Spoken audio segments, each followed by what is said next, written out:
Y'all got any more of that Angels pitching? Hell of a pitchers duel, Dodgers-Padres. Game 1 did not go the way we wanted for our boys in blue. Yamamoto was great. Michael King was just a little bit better.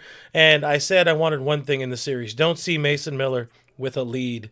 They did that, and the Dodgers lost. We're talking about it here on this edition of All Dodgers. Beautiful La Puente, California. This is the All Dodgers podcast, and it doesn't deserve a meh because it is a loss. But we will meh either way. My name is Clint Pasillas. Find me as Real FRG on the social media. Joining me tonight is Jeff Snide Snyder. And Jeff, we saw a loss. We were watching it together. One big happy family. Dodgers got something going, something cooking a couple of different times in this game, but something cooking there against Mason Miller. But I said it earlier today on Dodgers territory, please don't let him pitch with a lead. And he still found a way to preserve a 1-0 lead. If you like pitchers duels, this is a hell of a ball game. Yeah, it was. It's a bummer. Like, I think Joe Davis says it's the first time since 1982 the Dodgers lost 1-0 on a first inning home run. And yeah, just one bad pitch from Yamamoto. He made a couple bad pitches. That was the one that cost him. But for the most part, he was really good. And the Dodgers had their chance on offense. And that, I mean, the big story of this game was just a handful of missed opportunities for the Dodgers. You know, we'll talk in a little bit about the base running, base coaching opportunity. But even discounting that, just the actual players, you know, Mookie Betts had first and third with 2 outs twice and couldn't get the job done either time. They get 2 runners on against Mason Miller in the 9th inning and can't advance them, can't do anything after that. So yeah, they had their chances. All 3 Padres pitchers pitched really well. And sure could go for some Angels pitching right now. Definitely. Things were a lot better when they put 32 points on the board, only allowed 3, but that's not the way this series started. Hey, good thing they did keep Fernando Tatis in the park if we're grasping at straws for positive things here. Didn't say it at the top, by the way. All Dodgers is presented by FanDuel, part of the Believe Network of podcasts. People already in the chat. Diane just pointed it out. A number of them before, a number of chats. And by the way, everybody, sound off in the comments. Tonight is a show about you guys. I wouldn't call this a therapy session. This is maybe... it's not even really into a bitch fest either. It's just the Dodgers lost. Let's talk about it, and then let's get back into winning tomorrow night.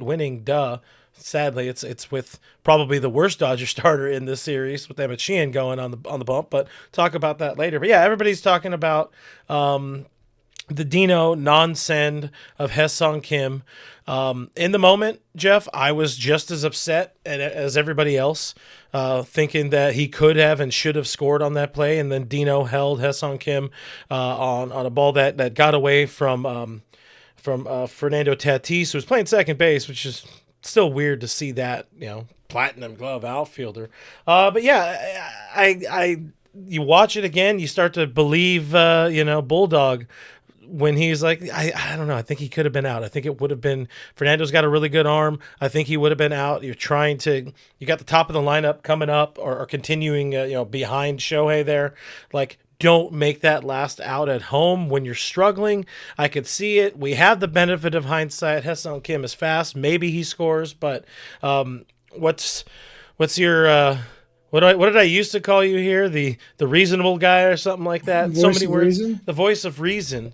Give us the voice of reason take on that play. The fact is, Fernando Tatis was a platinum glove right fielder, and a big part of that was his arm. He has one of the best arms in baseball. Without that bobble, if Kim had gone, he would have been out by 15 feet. And that's when Dino put the stop sign up, was before the bobble. Yeah. And yeah, it's easy to say on the replays and in slow motion, everything that, even with the bobble, it would have been bang, bang. I don't know if Kim makes it. It would have been a close play. But I think it's asking too much of any third base coach to anticipate that bobble or to adjust on the fly when the bobble happens. By the time everybody had been able to process what had happened, Kim had already slowed down, which decreases his chances of scoring. If we knew everything that was going to happen, he keeps waving his arm and we go for the bang, bang play, because then you make him make a perfect throw. I think if that was what you knew was going to happen, that it's going to be bang, bang, You Yeah. absolutely force the issue and make them make the perfect throw. Problem Yeah. is it wasn't going to be bang bang until he bobbled it, and by that point it was too late to send him. And again, we are sitting here with the benefit of hindsight. We knew in that moment, sitting on our couches, or for me, I'm in my kitchen watching the game, cooking up a little bit of dinner. And of course, being the pro athlete that I am, not playing the game at 8 p.m., but instead cooking some chicky nugs and tater tots in the air fryer on a Monday night. I'm like, what are you doing? This is insane. How do you not send him there? And everybody has that right to have that thought in knowing that we have a camera trained right on what Tatis is doing, as where Dino is looking at where Kim is and looking at the play maybe a little bit, maybe blocked by Machado or something. And that is the type of thing 1,000,000,000% Manny will do, because he's really, really good at it. And that's tonight's one and only praise of Manny Machado. He is good at being in the right spots or the wrong spots for your view on the field. I'm not saying that's exactly what happened. I don't even know where Manny was in that play, but something like that. Dino could have been blocked, but it's really hard to stop, then start again. And they already had the stop sign up. Can't be like, hold on, I mean, you gotta have conviction in your decisions. That's what Dino did, and the game was not lost there. That would have been one run to tie up the game. There were other opportunities. People also in the chat being upset about Mookie. Maddie Man saying Mookie is the reason I send Kim. I'm not going to lie. I shared a good amount of that sentiment as well, because it's like, well, not only that, Michael King was cruising, but you got to find a way to get that first run on the board. And maybe that was the moment. Maybe it was not. They got no runs on the board, and that's why I put on the banner here. It's like, are they actually bad or just bad tonight? This doesn't help coming out of that Angel series for the people who do have extended concerns about the offense coming out of that stretch before the 5-game win streak where they were on the struggle bus. Yeah, Mookie, he's definitely not all the way back. But coming into that at bat, he had a hit and then an out that had a 450 expected batting average. And then later, his second time not getting the job done with first and third 2 outs, hit a ball that had a 500 expected batting average, but right at somebody. It's not like he was terrible. That at bat with first and third after they didn't send Kim was terrible. First pitch pop up, that was a very bad at bat. I think there's a lot of recency bias in people like getting all over Mookie. That was a bad at bat. Yeah. Doesn't mean that Mookie's a terrible hitter, but he's definitely not all the way back yet from, the injury, from getting back his timing back, all of that. It's one of those things. So easy in hindsight. Like even just the fact that because of the angle of where it was, Dino had to be closer to third base to be able to see Kim and Tatis and the play at the same time. Whereas if it's a ball to a gap in right center or something, Dino would be further down the line and have more time to make the decision on whether to hold him. But for his sight lines, he had to be, closer to third base, so he didn't have as much time. It's just an unfortunate play that, I wish he had sent him. Yep. Knowing what we know now. But if Tatis doesn't bobble that and Kim gets thrown out by 15 feet, imagine the calls for Dino Ebel's job then. Either way, yeah, he was a bit effed in the A in that situation. And I want to make it clear, at least I think make it clear, I don't think either of us are really defending Dino here. It's more of like, this is what we think happened in that moment. And, to button that up with a damned if you do, damned if you don't kind of mindset or mentality to it. It's like, yeah, if he's thrown out, I think that's, now, I don't know if it's worse. I don't know if it's, more of a call to arms for people upset. The best way to fix it is Mookie should have driven somebody in, or they should have gotten some runs earlier in the game, or not, Shohei shouldn't have got thrown out trying to steal a base. Not that this has anything to do with Shohei, just when you had some base runner opportunities, as few and far in between as they were, move the runner forward, take some better at bats or whatever it is. And it's also hard when Michael King was as on as he was tonight. Like, he looked good. He looked like that guy who gets it up. I mean, he's been very good, but he gets it up against the Dodgers, as all these Padres do. This is one of their World Series games, and I'm going to also interject here for a second. Mods in the chat, if we have Padres fans trolling, let them be here. Kevin actually messaged us. It's like, this is going to be a good show tonight. Don't let the mods get kicked out. We don't care. Don't let the trolls get kicked out. If they're trolling, that's fine. If they're rude or saying a lot of foul language and treating people poorly in the chat, like, we are all here for, I guess, playful discourse and having a good time. Like, they won and they deserve to strut their stuff a little bit. I think, it's that trophy's going to look nice in their case tomorrow morning, Jeff. Yeah, it's exciting for them. It's a big moment. As a player, your goal is to not let the conversation be about the base coach. Like you said, the easy solution here is Mookie rips a line drive the next batter, or it gets it done later. Like, if they had gotten it done any of those times, yeah, we still would have talked about the call, but it wouldn't have been as big a deal, if it's ultimately inconsequential, if he scores on the next play anyway. It is kind of a ongoing issue with the Dodgers that, getting these things going with 2 outs. And the Dodgers last year and this year have been good at scoring runs with 2 outs, but your margin for error is a lot less, when you don't get a rally going until there's 2 outs, which is what happened in that 6th inning.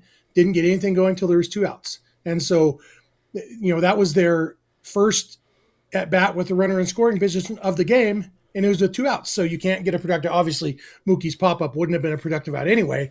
But maybe with 1 out, he, is more patient, puts a better swing. Who knows? Yeah. But yeah, get stuff going earlier.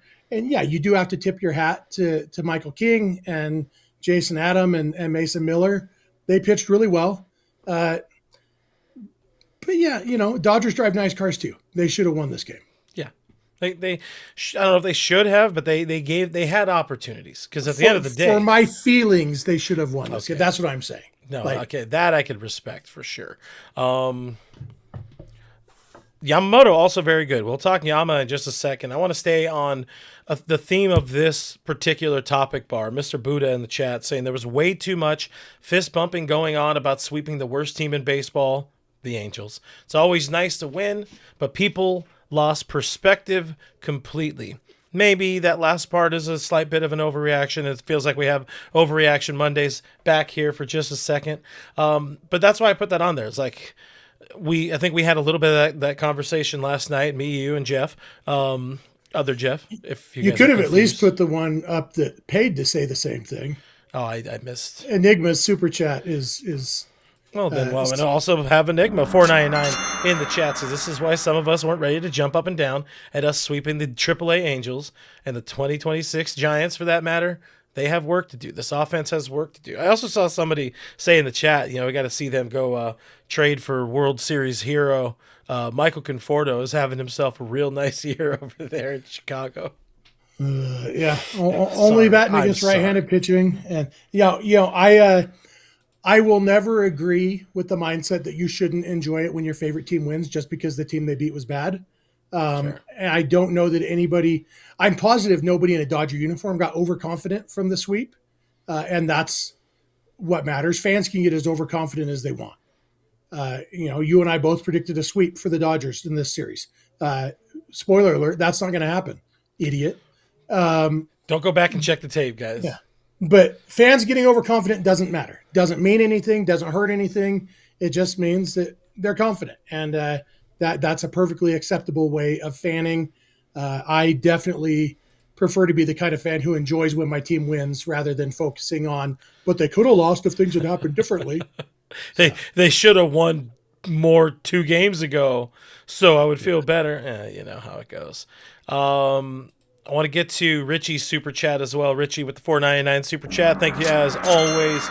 Richard from what do we call him again? Devor? No. Dover. It's the literal capital of Delaware. Learn your capital. Do you think I would know that kind of capital city? Anyways, that's what we call him, Capital City Richie. We will second guess Dino all day, but the Mookie DP killed us. You can't allow Miller to get away with back-to-back walks. One bad pitch was it, of course, for Yamamoto. And yeah, the fact that they were able to kind of stack something going, I don't even know if it was them stacking something going against Mason Miller, and more so him just not having it. You and I, Joe, or I said to you in that moment, is like, oh, Mason Miller can't handle pitching in the playoffs. And you said that should be the cold open if they come back to win. Sadly, they did not come back to win, but he looked a little rattled there in that first first few pitches, first 10 pitches, but he found it. He eventually found it, and striking out Muncy was a huge at bat there. But yeah, there was a lot of opportunities. Mookie's one of them. Freddie is one of them, even though he got that inning going, I think, question mark, with the walk. We haven't seen a lot out of the guy that used to be the MV3 there, two parts of the former MV3 with Trey Turner. We haven't seen a lot out of Freddie and Mookie this season. Obviously, one part, Mookie is gone for a while, but Freddie, we're hitting somewhere around 250 now. Feels like a bit of a problem, and that lends into that conversation. Are they actually bad or just bad tonight? Yeah, they were bad tonight, but Michael King was also good, and very good. But yeah, you got to capitalize on your opportunities. The fact is, Miguel Andujar capitalized on a really bad two-strike pitch from Yoshinobu Yamamoto, and that ended up being all that the Padres got, but unfortunately, all that they needed. When you're facing a really good pitcher with really good stuff, you have to take advantage of the little mistakes, and they just weren't quite able to. And the fact is, they probably took advantage of King's mistakes more than the Padres took advantage of Yamamoto's mistakes. If we're counting how many times they took advantage, it's just that Andujar's taking advantage went over the wall, and the Dodgers taking advantage didn't. And that's, live by the homer, die by the homer. Sometimes, we really enjoyed the fact that the Dodgers scored a bunch of runs against the Angels without hitting home runs. But also, home runs, you're guaranteed to run. You don't have to worry about Dino Ebel. Dino Ebel can put a stop sign all he wants on a home run. The guy's just going to ignore it and keep on trotting. And that's, sometimes that's why in the playoffs, like people say, you got to play small ball in the playoffs. And I've always been of the opinion that no, home runs win in the playoffs because you're much more likely to run into, we saw it with Justin Verlander in 2017. You're much more likely to run into a home run against Justin Verlander than to string together 3 or 4 hits for a big inning. It's fair. And, the fact is, if not for events, Justin Verlander should have been 0-2 in that 2017 World Series, and the Astros should have lost the World Series. I don't know if you heard about some of the extenuating circumstances, but the Dodgers got to Verlander because of the long ball. And, I'm using that as an example of a great pitcher who the Dodgers beat in the playoffs because they hit home runs. And, Michael King is a good pitcher. He's not 2017 Justin Verlander good. And so, you just got to run into one once in a while. Or, when you get a chance with runner in scoring position and 2 outs, you gotta get yourself a base hit there, Yeah. Easier said than done, though. And, that ballpark, it always seems to play really big for the Dodgers. They don't go up there taking a lot of G-hacks. Andujar took himself a G-hack against Yamamoto in the first inning. And, I'm going to do something we don't do often, which is put up a troll comment. But I just really wanted to say it because I think it's a funny statement from Araya Singles. What happened? What happened was Michael King just outpitched Yamamoto by a little bit, but Yamamoto was really, really good. This and for him, he had been riding the struggle bus last 4 starts, had not been good. The fact that he was able to hold a really bad Padres offense. I think they entered the game last in baseball and team average and really middle of the pack in a lot of different offensive categories. They have not put it together a lot, as evidenced by, no homers for Tatis, him hitting, 230. Manny hasn't necessarily looked consistently like Manny. It was a good get-right game for Yamamoto, another, typical Yamamoto game where there was no There was no run support. A day coming off of a series where the Dodgers put up 10 runs and 15 runs in back-to-back games. You got shut out. And again, as good as King was, you got to find a way to string something. And it could be some of that, we talk about the Coors Field hangover, that you leave a high-scoring environment and that you struggle when you get back to playing real baseball. Maybe it's the same thing after facing Angels pitching. You struggle. Like Michael King looked that much better because the last pitching they saw was everything the Angels have.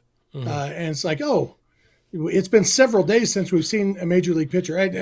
Jose Soriano is a good pitcher. Yeah. But pretty much everybody else who pitched for the Angels this weekend, starters and relievers, isn't a good pitcher. And so by comparison, Michael King looked even better than he actually was. And you could see the effects for sure. Yeah. Just getting into random parts of the chat here. A lot of people in here. Another troll. I'm going to put this troll up because I like the Metroid whatever profile picture. We always love a good Metroid in there. But said, can I borrow a feeling? And there's your daily Simpsons reference. Alleluia says that Alex Call needs more playing time over Teoscar Hernandez. Teo's kind of been a little okay, but still not very good and still very far from 2024 Teoscar Hernandez. And Alex Call, AC has found a way to get himself on base. And it feels like, well, one, they're not going to do that. But it feels like we need to find a way to get, very weird sentence, to get Alex Call some more at-bats because he's just been, like, solid. He's a guy who's been a dude right now, and every once in a while, you got to have those guys that just are scrappy. They find a way to get on base. He'll take his walks. He's a smart enough base runner. He's a good defender in left.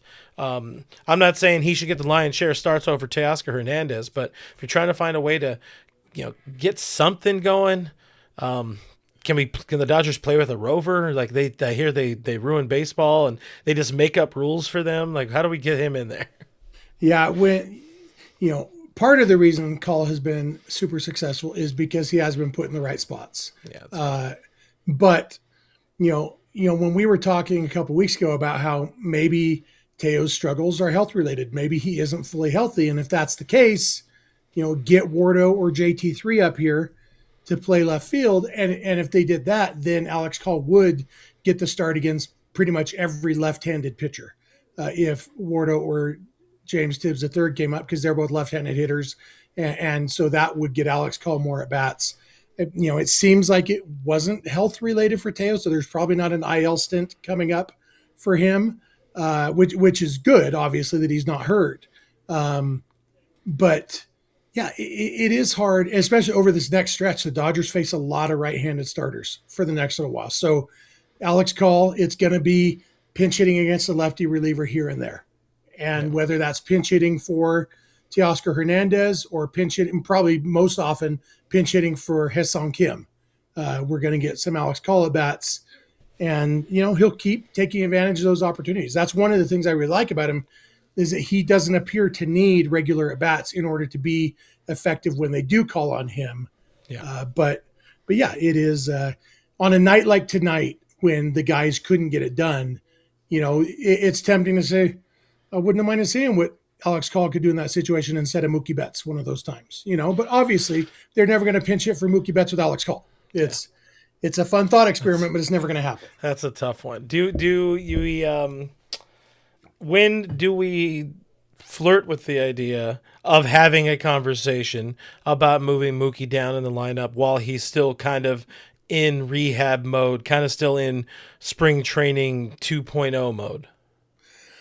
I don't hate the idea. I'd like it more if any of the other Dodgers right-handed hitters were forcing the issue, because right now Will Smith and Teoscar Hernandez and Andy Pages, none of them are really forcing the issue and saying, I should be batting second. Pages has the best case, but I don't know that Pages' swing profile is exactly what you're looking for in a two-hitter. And so, yeah, my ideal two-hitter would be good Will Smith, but we don't have good Will Smith right now. And so God, I don't know. Him.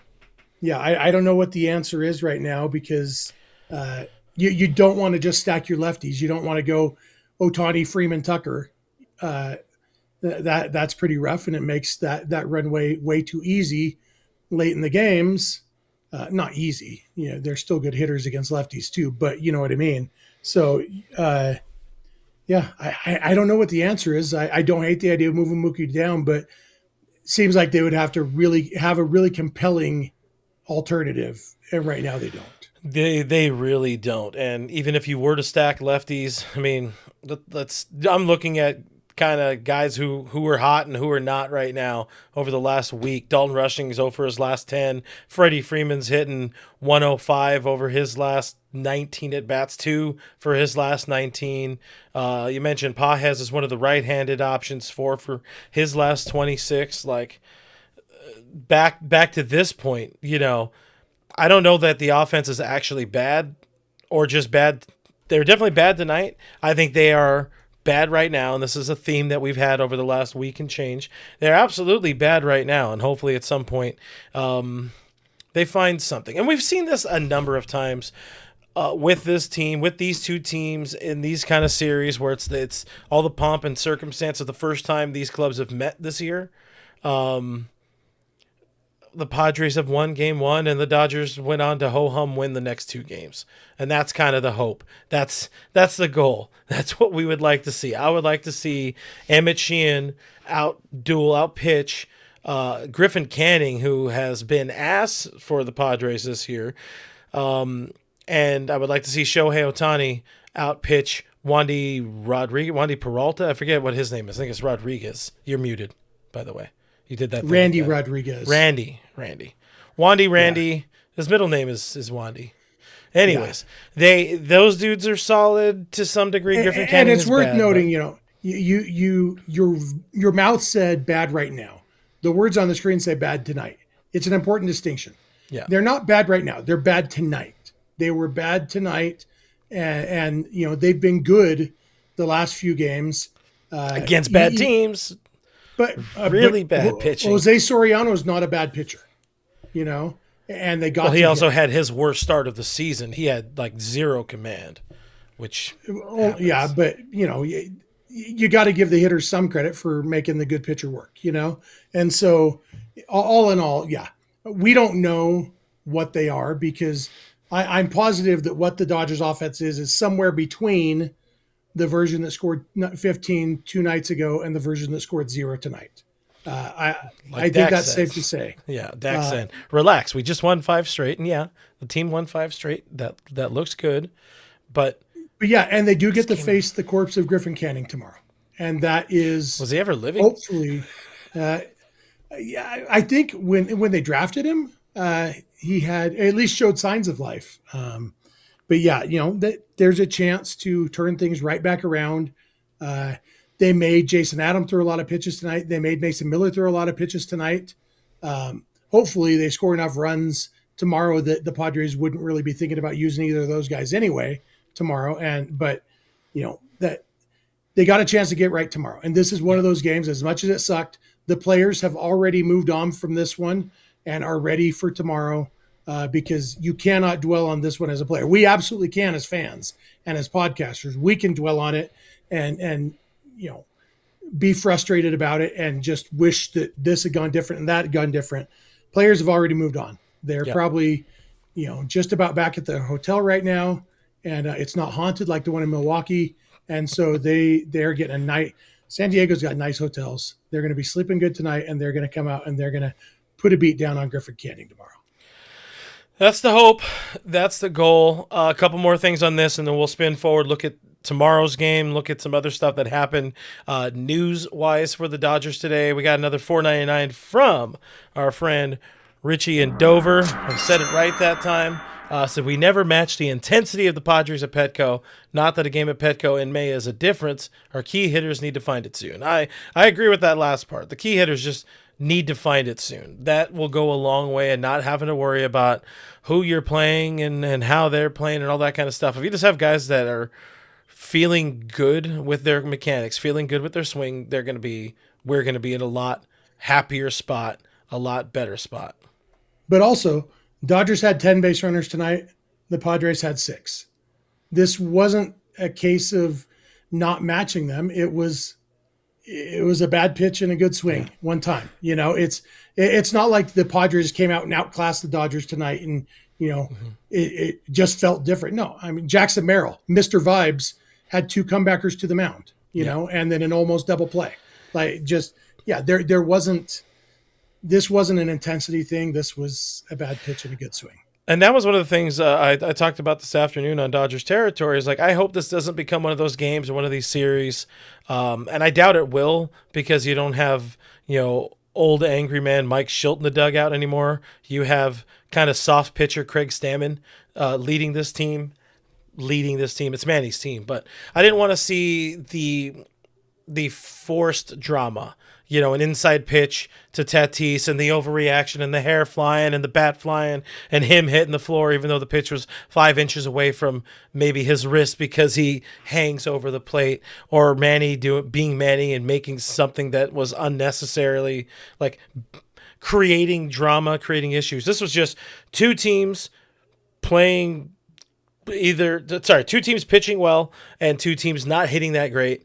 One team hit slightly more great because they had a homer from their journeyman, cast-off off-season acquisition, and we didn't have a homer from billion-dollar signing Kyle Tucker. Yeah, or any of the 3 guys who are former MVPs. This Dodgers lineup should have scored more than that Padres lineup, and they didn't. Sucks. Sucks, but it happens. To borrow from Manny, as I love to do, probably much to the chagrin of people like Richie. That's just baseball. Looking ahead to the rest of the series, again, you got Emmett Sheehan on the bump tomorrow versus Griffin Canning. Canning has been bad. He has an ERA somewhere around 10. He's been okay against the Dodgers in his career, ERA around like 3.5, I think a little over 3.5 in a handful of starts. 6-10 starts, something like that. That's a game you got to win. Sheehan's coming off of his best start of the year. You feel pretty good about hopefully him building on that against another bad offensive team, because the numbers say, at least when it comes to batting average, the Padres are worse than the Angels. So you got to be able to take advantage of that.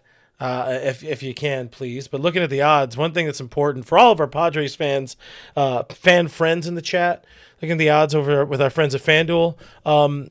What does that say? Dodgers still favorites to win the National League West by a lot? That can't be right. I just read in the chat that the Dodgers suck. That can't be right. Oh, man. One guy who's going off in the chat is old friend Barry McCockiner. Man, that guy has some massive notice me energy, and I appreciate it. He's so noticed me that he's in our chat almost every night, even when the Dodgers aren't playing the team that he likes. Like, the one thing that I have in common with almost every Padres fan is my favorite team to talk about is the Dodgers. It's pretty good. Yeah, I'll give you a clap for that one. I'm also giving a clap for those odds. Minus 1,000 favorites to win the NL West. Turns out this one game in this moment in time where the Dodgers are, a half game back of first place in the NL West, probably doesn't mean a whole lot. It's okay to be angry now. It's okay to hate the fact that they lost right now. But they're going to probably end up most likely definitely winning more games than the Padres do. And the odds makers agree. So shout out FanDuel for being a presenting sponsor here on All Doyers. Do you think when FanDuel signed up to sponsor our show, they knew that we were going to read that username in the middle of our ad read for them? Well, I should make sure I put it on the screen because it's like McCoachiner. That's how I'm pronouncing it. Yeah, very McCoachiner. Ha ha ha! Take that, Uncle Fester. Handsome Uncle Fester. Send a super chat. We'll read your next one.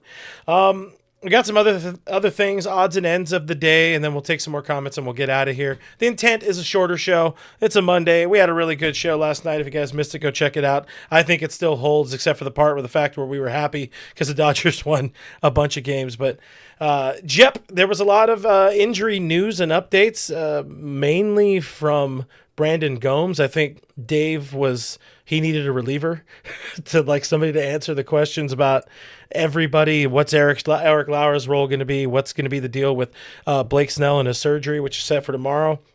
Turns out he's going under what they call the Scooble scope. That's what Dr. Neil Elitrash actually called it. But they're trying to do the super minimally invasive procedure to get that loose body out of that elbow, and hopefully they said could cut a month, a month out of the recovery time. Yeah, Scooble's already throwing off the mound. That's insane. That Tarek Scooble, but this was a week and a half ago, something like that.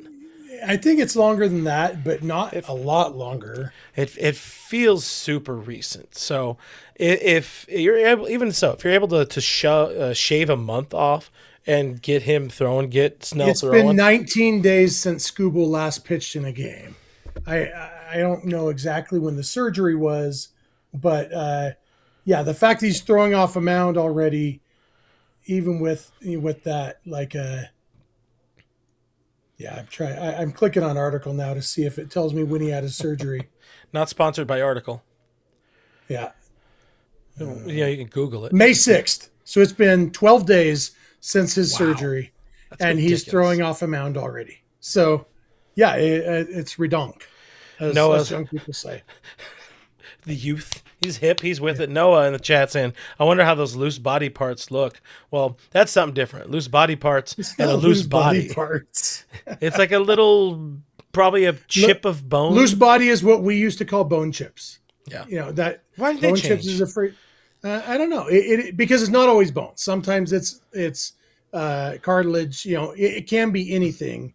And the generic term used to be bone chips, even though it wasn't always bones. They just tried to get more general to make it more accurate, which is fine. Loose body is probably a more fun phrase than bone chips. Whatever it is. It's not a new injury. It's just new terminology. And we've seen it. And, the fact that they do now have a minimally invasive procedure to get rid of them probably means that more pitchers will deal with it. I've had a loose body in my elbow since my sophomore year in high school. I just never did anything about it. Sometimes it hurts. Sometimes my arm locks up and it won't straighten. And then I, said, "Hey, elbow, quit having loose bodies." And then, things open up a little bit. Is that what it is? Is that why all my things hurt? How many loose bodies are in my broken body? There's a lot of room for loose bodies up in there, I knew somebody with a loose body in college. We don't need to talk about her. Bad X Beat says loose bodies are just bone fragments, right? Yeah, like Jeff's saying, more than likely. Bone or cartilage or even scar tissue that's broken up, from a previous strain or whatever. It could be anything that's floating around in there, and they're going to go in and clean it up. Mm-hmm. But the fact that he's throwing, that Scooble is throwing after just 12 days, being 12 days removed, Did you miss a super chat from Terry? He seems upset in the chat. Oh, did I miss a super chat from Terry? I am sorry, Terry Hesticles. My favorite. I think actually I missed a couple. This is my bad. I'm pulling a Jeff here. Terry I'm Hesticles. good at the super chats. It's the rest of them. Sometimes you forget them.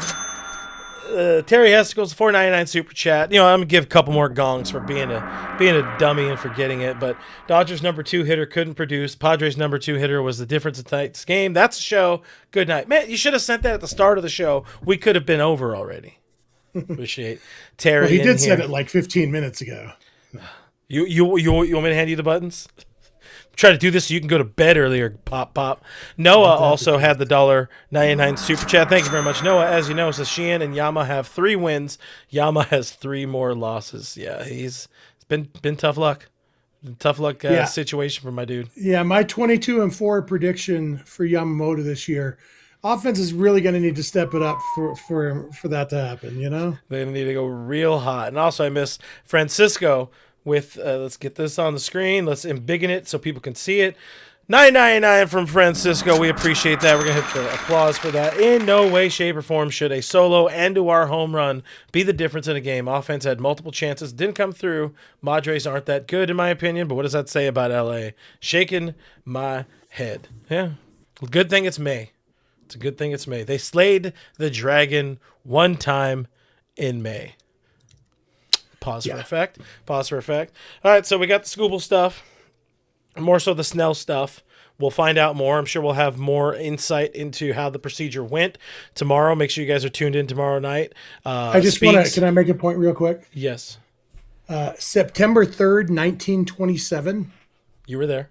the Philadelphia Athletics beat the New York Yankees 1-0. The famed 1927 Yankees, the team that every team is compared to when they have a good offensive season, lost the game 1-0 to the Philadelphia A's. They were up by 17 games in the league at that point, so less consequential. But even good teams have bad nights. Murderers row, more like murderers blow, huh? Nailed it. Thank you. Yeah, Barry McCoachiner probably appreciates that one as well. What was he talking about? I think I'm done with the Snell stuff. We'll find out more tomorrow, and Speegs will be live with some version of us here with details. So make sure you guys did we get it everything subscribing. about we started talking about the Brandon Gomes injury updates. Did we cover all that we were No. I'm not done yet. I'm just teasing that okay. The show will be live tomorrow, and there will be more Blake Snell news because he's having the operation tomorrow.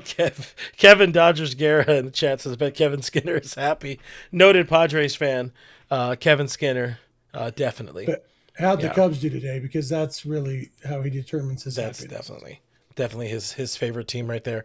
The other stuff, unsurprising, or I guess surprising to a degree. Gratterall, we got a Brusdar Gratterall update. We know he was shut down. He is facing potential surgery. The back thing seems to be pretty significant enough where it might be, surgical situation needed. I don't think. I have zero faith in him coming back, and if he does, he's got to have to pitch his way somewhere onto that confidence cactus to be a part of the October roster. So this is almost like a non-story. This is one of the final times we hear about Brusdar Gratterall. It's this, then it's you'll see the headline or the little ticker that says activated off of the injured list, and he'll go to, what am I looking for? Anyways, the point is eventually released or not a part of the Dodgers, non-tendered, something like that. It's you're not going to see Bazooka anymore. That's sad. We got baby Bazooka at least. But do you have any other thoughts about Gratterall, or can we just move on to the other guy with the bad back in Tyler Glasnow? I love Brusdar Gratterall. I wish him nothing but the best. I just don't think any of that is going to happen on a baseball field probably ever again. And that's a bummer. He's made a lot of money in his career. He's at almost $10 million, which is more than I've made in my career. And so, probably not as much as he hoped he was going to make. And maybe he does. Maybe he has a comeback where he's one of those guys where he'll, a year or two from now, he'll start bouncing around the league and get a couple $2 million contracts here and there and add to that total. But I would guess we never see him throwing off a mound in a Dodger uniform again. It's tough, Hey, at least he's got a couple of rings. He was a part of that 24 title team. He was a part of the 2020 title team. Very important part of that 20 team. So, hoping for the best. Probably not happening here, but hoping for the best. Talking Tyler Glasnow. Stop me if you've heard this, but the injury is a little bit worse than they initially let on. It went from he should be back around the end of the 15-day IL stint to he's not going to be back to now he's shut down from throwing because the back started barking on him more today. Concerning? But no more than with being that tall, having a history of back problems. There was always a chance this was going to be the case. We were hopeful that it would be a short stint, but also, we don't know how bad the barking is. We don't know if it's barking that I know from Blake Snell that they will battle through pain if it's October. But there's no point battling through anything in May. And so this could just be extra cautious because, it doesn't feel 100%. All right, then you're shut back down. We've got Eric Lauer. You take your time, Tyler Glasnow. We've got Eric Lauer. There's no reason win no matter what. There's no reason to think that this is a serious back problem for Tyler Glasnow. I wish he was coming back soon. But I'm most interested in him being back in September to get ready for being here for all of October. And I think it's an important thing to kind of extrapolate further from what you're saying there, in that keep him, when he comes back, keep him healthy. Don't force him back now, and then he has to go back on the IL in a week or two or a month or two or something like that. You'd rather have the rest happen now. Let him come back healthy, hopefully before September. I would like to see a little bit more out of, Glass, because I don't know that the depth of this starting rotation could handle not having Glasnow and Snell for an extended period of time the way they did in 2024, because they just don't have that depth right now. River Ryan is still barely coming back.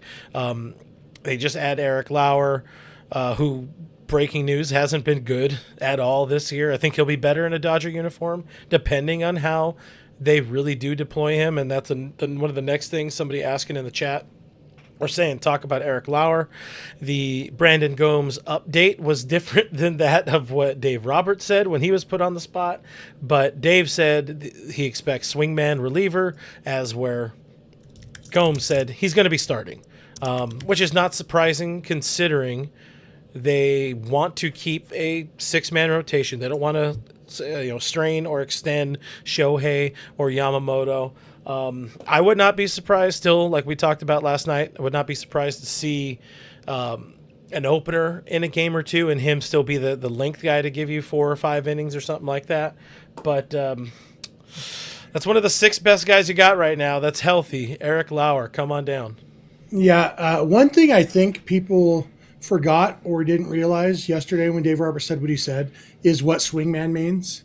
Swingman literally means he can start or he can be a long reliever. He can swing between those roles. And we talked a little bit about that last night. Speaks was talking about how that's kind of funny because the Blue Jays fans think that was the problem for him this year, that he didn't have a defined role. He was swinging like a man, and or however, I don't know what the verb form of that is, but I said it last night. Of course, he's going to be a starter. He's going to be the 6th starter right now because River Ryan isn't ready. Yeah. And then if River Ryan gets to the point where they're confident he's built up in AAA, he looks good, he's healthy, then yeah, he's going to come.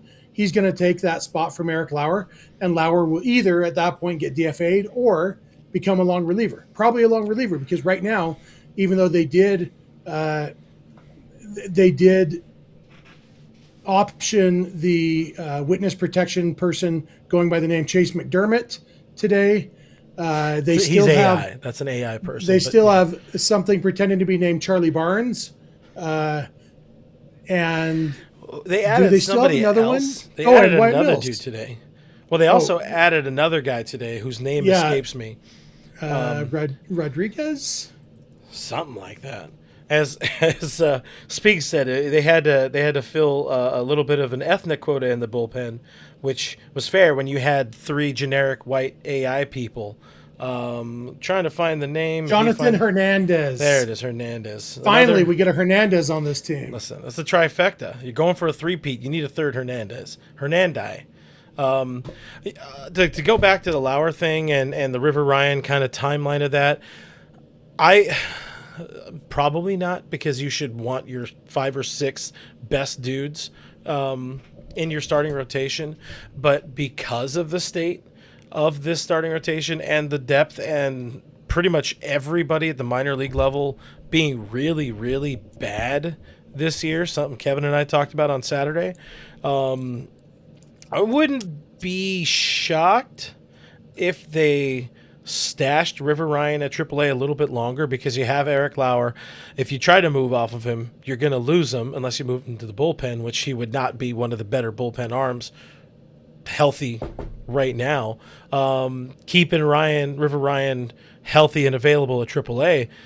Beyond that, there's nobody else. They would need to swing another Eric Lauer type of move, or start secretly calling Kirsch and tell him, hey, get your arm moving, buddy, for like a month or something like that.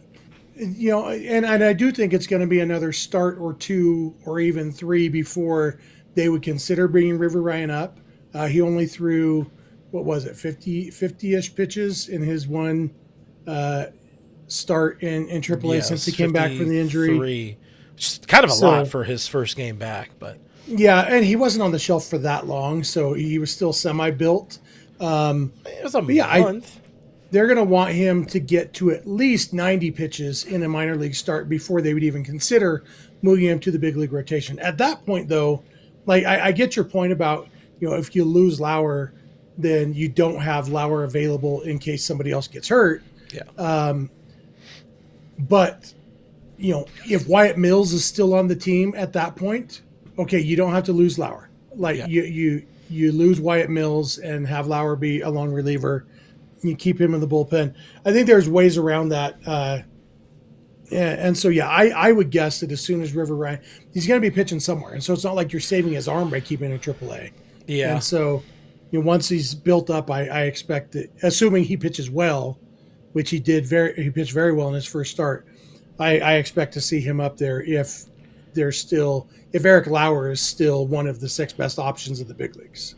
And another one of the names, of course, that we anticipated being a big-time factor for this team, for this rotation heading into the year, Gavin Stone, who, of course, made one start in spring training, came out of it with a barking shoulder, the surgically repaired shoulder from 2 years ago. He finally got an update. I did ask Katie, who was like, hey, can we get some sort of a Gavin Stone update? He's throwing a baseball, not throwing off a mound yet. And if we are currently May 18th or May 19th, where Noah is, where I'm at, it's May 18th, and that's the right time zone. If he's barely still just throwing a baseball right now, I'm not. What I was told when the injury happened was it's not good.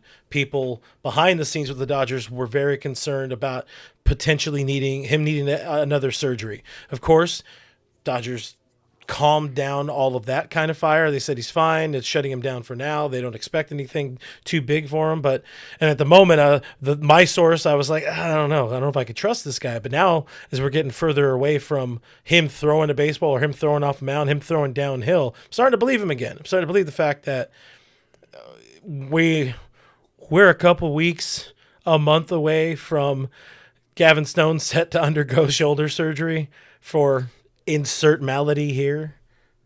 Yeah, I really want to see him back because he's so good when he's healthy. He's so fun to watch. But yeah, I don't know if he's I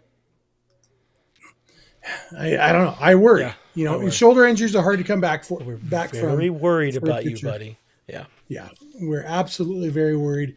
I definitely think if nothing else, we are. Oh, he's already on the 60-day. I was going to say, that's one of those that just trickled. Like today was Ben Kasparius. They moved to the 60-day IL. During spring training, we thought it was kind of weird that they didn't really have anybody who was an obvious 60-day IL guy. And so they had to wait to sign guys and everything. Now it's just like, hey, all right, who should we put on the 60-day IL next? Because looking at the 15-day IL, I don't know what's wrong with Jack Dreyer, but when it's a shoulder thing, it's like, well, we'll probably see the 60-day IL for him at some point. Tyler Glasnow's on the 15-day. You never know. Brock Stewart, that's one you could easily see trickling into 60 days, depending on how it's Foot. His foot. So it's like bone chips or spurs in his foot or something like that. Loose bodies in his foot. Yeah. There it is.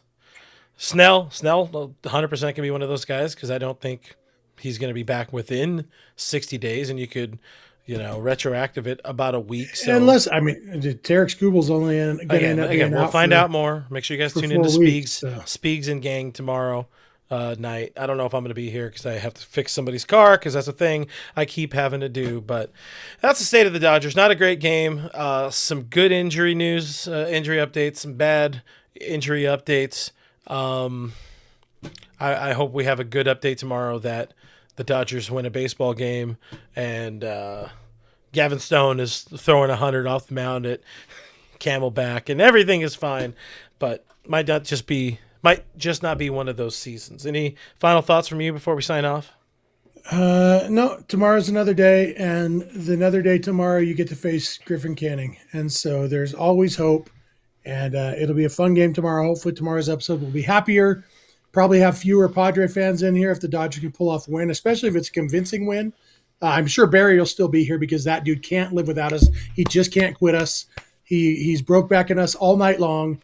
And yeah, you know, Makosh and him more like, you know. That felt right. That felt right. Yeah. So yeah, come back tomorrow to celebrate a Dodgers victory, and then Wednesday they can go for the series win. That's the goal. That's the goal. Win series. That's all you got to do. Final one, real quick.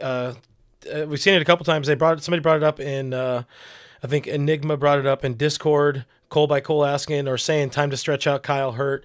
I don't think they do that. If they were going to do that, if they were going to consider him a starter in any way, shape, or form, or somebody who can give them bulk innings, 3 or 4, they probably would have done that in spring training, but they drew a line in the sand. They said, no, you are pitching in the bullpen this year. And I think that's the role. Plus, they need good relievers, living relievers, and he's kind of one of the guys that he's getting pretty high up there on my confidence cactus. Yeah, you've already got a bullpen that has Wyatt Mills and Charlie Barnes and whichever Hernandez they signed today. The answer is not take one of your best relievers out of that group. Yeah. Especially when it would take a couple months to build them up to be a starter. Yeah. So, and that would have to happen in the minors. You know, like it's not like they're going to say, okay, you're a starter now and we want to get 3 innings out of you today. And I guess they could piggyback Eric Lauer off him. But yeah, I mean, it's not going to happen. Kyle Hurt is a reliever this year and probably for the rest of his career, but definitely for the rest of this year. And I am okay with that as long as he's at the big league level. Guys, thank you for watching. Thank you for listening. Thank you for hanging out with us on this edition of All Dodgers. I said just a minute ago, I mentioned the Patreon. If you haven't done it already and you want to support your boys for some reason, sign up over on Patreon, patreon.com/realfrg. $5 a month also gets you access to our Discord server where there's an awesome group, awesome community of Dodgers fans living and dying each and every day with each and every news update and each and every win and loss. So not only do you get cool community, but you also support myself, Jeff, Kevin to a degree, and we would appreciate and that much. I've heard a rumor, I wouldn't know personally, but there is an ignore function, so you can ignore specific people if they bother you in the Discord. So don't worry about that. You see, that's what I've heard. This is why Speegs bullied you last night. Sometimes it's okay to just not say things. Everybody needs to listen to Diane. If you haven't done it already, smash the like button on the way out. That also helps us out. Hit the little heart in the chat. Comment on the show afterwards, even if you watch it live. All the things that help in the YouTube algorithms. Share it with your friends. Share it with your grandma's cat. Share it on the Facebook. Those things help us out.